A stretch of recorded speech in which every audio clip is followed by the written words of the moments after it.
Hello students, hopeful कि आपको ये सारी प्रोसेस अच्छे से समझ आ रही हो, क्योंकि पर्टिकुलर प्रोसेस से मैंने पर्टिकुलर वीडियो बनाया है एक एक प्रोसेस को लेके, ताकि आप अच्छे से समझ पाओ। जब भी आप ये चीज देख रहे हो, देखने के बाद उसे एनसीईआरटी से पढ़ना मत भूलना। एनसीईआरटी से वो टॉपिक अच्छे से पढ़ो ताकि और क्लियरली समझ आएगा। सारा टॉपिक मैंने वीडियो में कवर तो किया है, बट उसे आप एनसीईआरटी से पढ़ोगे एक बार अपनी तरह से तो अच्छे से समझ आएगा। और पर्टिकुलरली प्रोसेस से पर्टिकुलर वीडियो इसी वजह से जा रहे हैं ताकि आप अच्छे से लर्न कर पाओ, उसे अच्छे से समझ पाओ। और जो वीडियोस और जो नोट्स आप तैयार कर रहे हो उसे आप अपने फ्री टाइम में, अभी आपको काफी टाइम मिल भी रहा है, तो आप अपने फ्री टाइम में उसे लर्न भी करते जाओ, तो आपका ये एक एक चैप्टर कंप्लीट होता जाएगा। और अभी आगे हम करेंगे ट्रांसपोर्टेशन इन ह्यूमंस। हमने ये चैप्टर से लाइफ प्रोसेस चैप्टर से सबसे पहले न्यूट्रिशन देखा, डाइजेस्टिव सिस्टम देखी, उसके बाद हमने रेस्पिरेशन किया, डिफरेंट पाथवे ऑफ रेस्पिरेशन किया, ब्रेथिंग मैकेनिज्म किया। नाउ सर्कुलेशन और ट्रांसपोर्टेशन। ट्रांसपोर्टेशन को हम सर्कुलेशन भी बोल सकते हैं, सर्कुलेशन ऑफ इन ह्यूमंस और ट्रांसपोर्टेशन इन ह्यूमंस। इसके बाद ट्रांसपोर्टेशन इन प्लांट्स भी है। तो ये एक हमारा बड़ा सा टॉपिक है और वेरी इंपॉर्टेंट, बहुत ही इंपॉर्टेंट टॉपिक है। जब भी हम किसी भी लाइफ प्रोसेस के बारे में बात करते हैं तो वो लाइफ प्रोसेस के एसोसिएटेड ऑर्गन और टिश्यू के बारे में समझना बहुत जरूरी हो जाता है। तो यहाँ पे आज हम करेंगे सर्कुलेटरी सिस्टम। तो उसमें कौन से एसोसिएटेड ऑर्गन है, कौन से टिश्यूज है, उसके बारे में सबसे पहले देखेंगे। सबसे पहला है blood, second one is blood vessels, third is very fascinated organ or very important organ from our body, that is heart, और fourth is lymph, ये है 4 main organ in circulatory system और टिश्यू, ऑर्गन और tissue, blood vessels, heart and lymph, 4 main organ है। सबसे पहले हम देखेंगे ब्लड के बारे में। तो हमारी बॉडी में ब्लड एज ए ट्रांसपोर्टर है, blood as a transporter.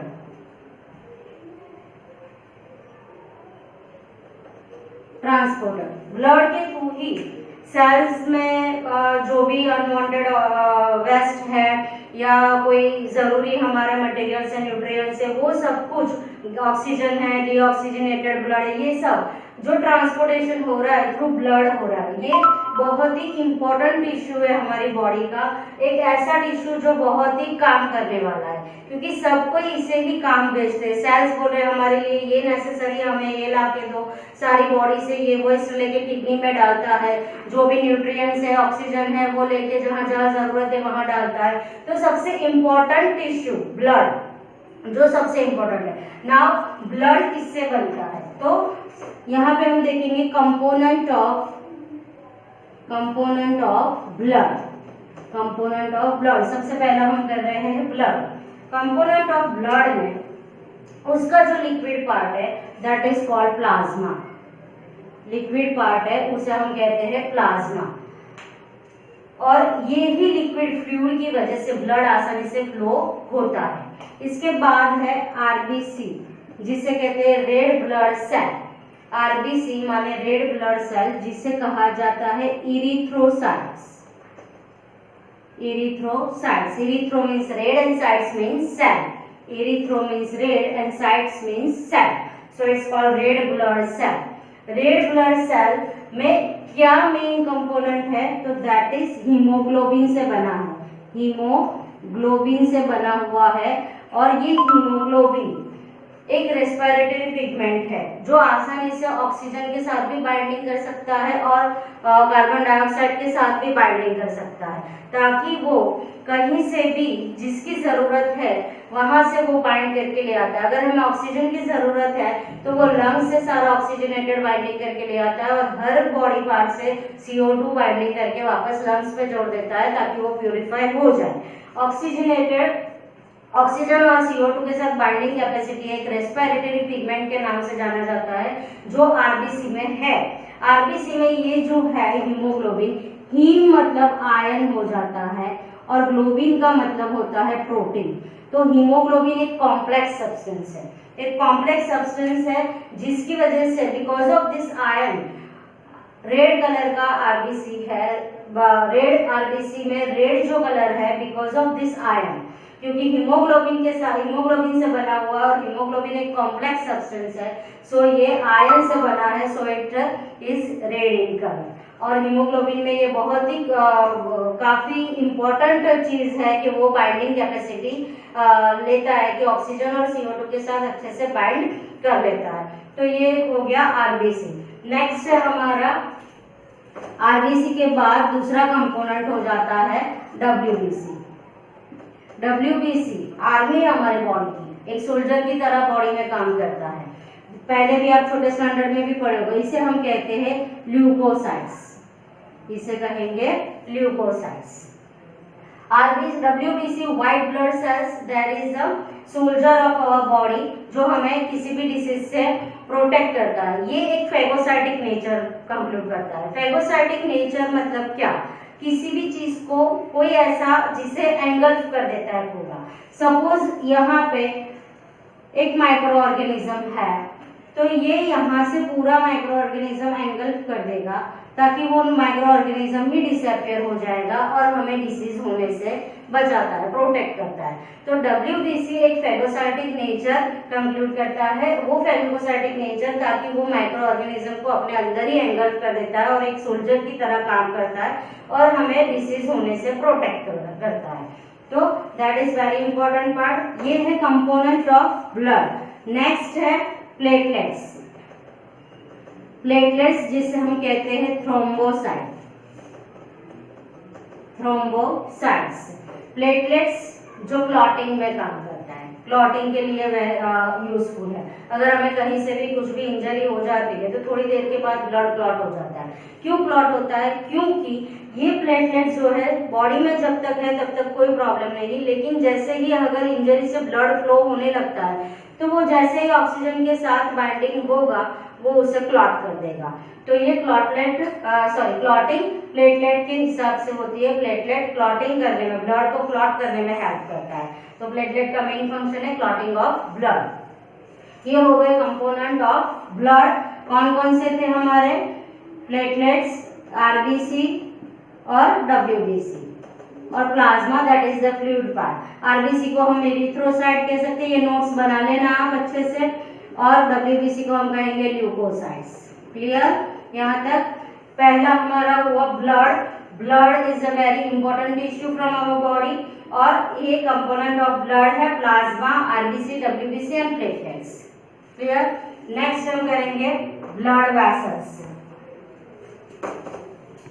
Blood vessels क्या है? ब्लड वेसल, वेसल्स मतलब हम नॉर्मली अगर समझे तो बर्तन, बट ये वेसल्स जो ब्लड को एक कंटेनर की तरह काम करता है तो वो ब्लड वेसल्स कही गई है। ब्लड वेसल्स टू टाइप्स की है, मेनली टू टाइप्स है, that is artery and veins. Artery और वेन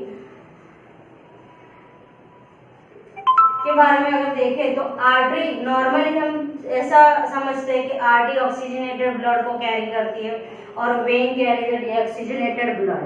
आर्टरी ऑक्सीजनेटेड ब्लड और वेन्स डीऑक्सीजनेटेड ब्लड कैरी करती है। तो ये उसका परफेक्ट डिफाइन नहीं है, क्योंकि किसी किसी मैकेनिज्म में जब भी हम हार्ट के बारे में देखेंगे तो उसमें आपको समझ आएगा कि एक आर्टरी ऐसी है जो डीऑक्सीजनेटेड ब्लड को कैरी करती है और एक वेन ऐसी है जो ऑक्सीजनेटेड ब्लड को कैरी करती है। तो यहाँ पे उसकी ये डिफाइन इतनी क्लियर नहीं है कि आर्टरी कैरीज ऑक्सीजनेटेड ब्लड और veins carry deoxygenated blood, but हम ऐसा कह सकते हैं कि जो वेन्स जो भी सपोज ये हमारा हार्ट है तो जो हार्ट से जाती है, दूसरे पार्ट से हार्ट की तरफ जाती है वो वेन्स है, और जो हार्ट से निकल के जाती है that is artery, that is artery. मतलब हार्ट में जाने वाली जितनी वेन्स है वो वेन्स है, और हार्ट से जाने वाली आर्टरीज है। ये उसकी परफेक्ट डिफाइन हो जाती है। क्यों? क्योंकि इस डिफाइन से अगर हम पल्मोनरी आर्टरी और पल्मोनरी वेन की बात करें तो वो भी इसके साथ बराबर हो जाता है। सो डीऑक्सीजनेटेड ऑक्सीजनेटेड वाला डिफाइन इतना क्लियर नहीं है जितना ये है कि veins are those that coming towards the heart, and heart से जो जाता है दैट इज आर्टरी, वो आर्टरी है। तो आर्टरी और वेन के बारे में समझ आया। अभी इसके आगे एक छोटा सा इनका डिफरेंस है कि आर्टरी थिक वॉल्ड है और वेन थिन वॉल्ड है। आर्टरी थिक वॉल्ड क्यों है? क्योंकि आर्टरीज में जब भी ब्लड आता है तो वो हार्ट से बहुत ही प्रेशर में ब्लड जाता है, और इतना प्रेशर में जाएगा कि अगर वो थिन वॉल होगा तो कभी कभी डैमेज हो जाता है, वो आर्टरीज ही डैमेज कोलैप्स हो जाती है। तो थिक वॉल की वजह से वो प्रेशर वाला ब्लड ले सकती है ताकि उसे अच्छे से वो कंटेन कर सके। तो ये थिक वॉल। और वेन्स में ब्लड बहुत ही आराम से जाता है, वेन्स में ब्लड बहुत ही आराम से जाता है। So it's a thin wall. दूसरा है आर्टरी इज डीप रूटेड और ये सुपरफिशियल है। आर्टरी डीप रूटेड क्यों है? हमारी बॉडी में आर्टरी अंदर तक है, डीप रूटेड है। अगेन वही चीज है कि प्रेशर से जो ब्लड आता है, अगर आर्टरी डीप रूटेड नहीं होती तो वो वहीं से इंजर होके अगर वहां से ब्लड फ्लो होता तो वो फिर बाद में रुकता नहीं। So it's a natural mechanism कि आर्टरी डीप रूटेड है और वेन्स सुपरफिशियल है। और एक तीसरा है कि वाल्व इसमें एब्सेंट है और इसमें वाल्व प्रेजेंट है, इसमें वाल्व प्रेजेंट है। मतलब आर्टरी, सपोज हमारा ये आर्टरी और वेन का एक स्ट्रक्चर है, तो अगर जो भी आर्टरीज में से ब्लड जाता है तो वो प्रेशर से जाता है, वो बैक फ्लो नहीं करता है, प्रेशर से आगे निकल जाएगा, उससे बैक फ्लो होता नहीं है, तो वहां पे वाल्व की जरूरत नहीं है। सो एब्सेंट है वाल्व। लेकिन अगर वेन से अगर जाता है तो ऐसे वाल्व्स होते हैं, ऐसे वाल्व होते हैं। अगर वेन से वो ब्लड फ्लो होता है तो जैसे ही फ्लो होता है, क्योंकि वेन्स में ब्लड आता है धीरे धीरे, जैसे वो फ्लो होगा तो वो आसानी से वहां से निकलने के बाद वाल्व बंद हो जाते हैं ताकि वो बैक फ्लो ना हो। ऐसे वाल्व होते हैं जैसे ब्लड फ्लो होता है वो बंद हो जाते हैं, ये वाल्व यहाँ से बंद हो जाएंगे तो वापस वो बैक फ्लो नहीं करेगा। इसकी वजह से वेन्स में वाल्व प्रेजेंट है और आर्टरीज में वाल्व एब्सेंट है।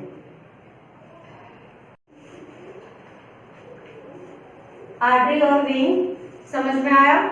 अभी हमने देखा कि हार्ट से जो वेन जा रही है, हार्ट से जो ब्लड वेसल जा रहा है उसे हमने आर्टरी कहा, और हार्ट की तरफ जो जा रहा है उसे हमने वेन कहा। देन फर्दर ये आर्टरीज धीरे धीरे एक फाइन कैपिलरीज में डिवाइड होती जाती है, फाइन कैपिलरीज में डिवाइड होती जाती है जहां से वो सेल्स में जाती है, और then further it connected with veins. तो ये हो गई हमारी कैपिलरीज जो बहुत ही थिन होती है, हेयर लाइक स्ट्रक्चर होता है, बहुत ही पतली पतली सी होती है।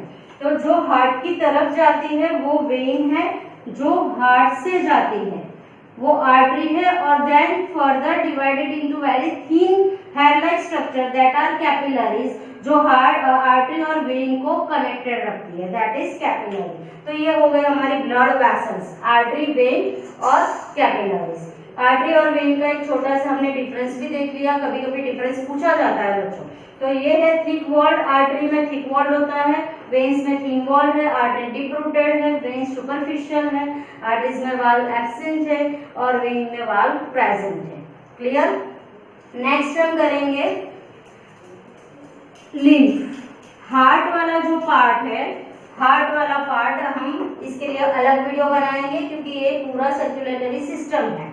यहाँ पे हम करेंगे लिम्फ।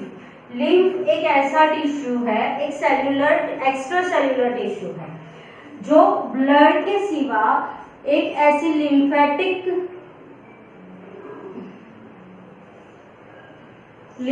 सिस्टम है। लिम्फेटिक सिस्टम पे क्या होता है, लिम्फ और lymph vessels, lymph and lymph vessel. ये एक एक्स्ट्रा सेल्यूलर टिश्यू है लिम्फ। जो हमारे बॉडी में जितने सेल्स हैं वो सेल्स बहुत ही टाइटली पैक्ड है। इतने टाइटली पैक्ड है कि जो आर्टरी और वेन फर्दर डिवीजन करने के बाद कैपिलरीज में कन्वर्ट होता है, वो कैपिलरीज भी वो सेल के बीच जा नहीं सकती है। तभी ये लिम्फ क्या करते हैं, सेल के बाहर, सपोज ये हमारी आर्टरी और वेन है, यहाँ से कुछ ब्लड अगर बाहर निकल गया है तो ये कौन सा ब्लड होगा, जिसमें आरबीसी नहीं है। ये ऐसा ब्लड होगा जहां आरबीसी नहीं है, तो ये लिम्फ है जिसे हम येलो कलर का बोलते हैं। ये लिम्फ होगा yellow colour because it not contain RBC.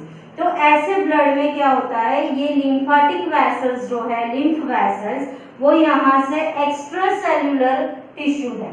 Extra cellular tissue मतलब सेल के बाहर से जितना भी वेस्ट है वो यहाँ होके ऐसे आगे वापस वो वेन्स में कनेक्टेड हो जाएंगे और सेल के बाहर जितनी भी वेस्ट या जो भी फ्लूइड है सेल के बाहर, जो भी ब्लड, उसे लेके वापस उसे डालना कहाँ है, वेन के साथ। वेन के साथ कनेक्ट होकर उसी में वो उसे डाल देते हैं ताकि वेन उसे ले जाएगा हार्ट तक, वहां पे वो प्यूरिफाई करेगा।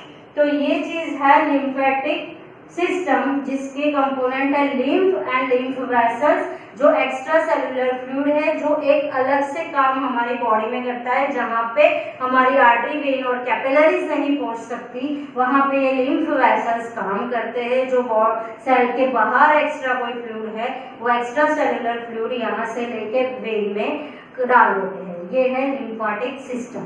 क्लियर बच्चों?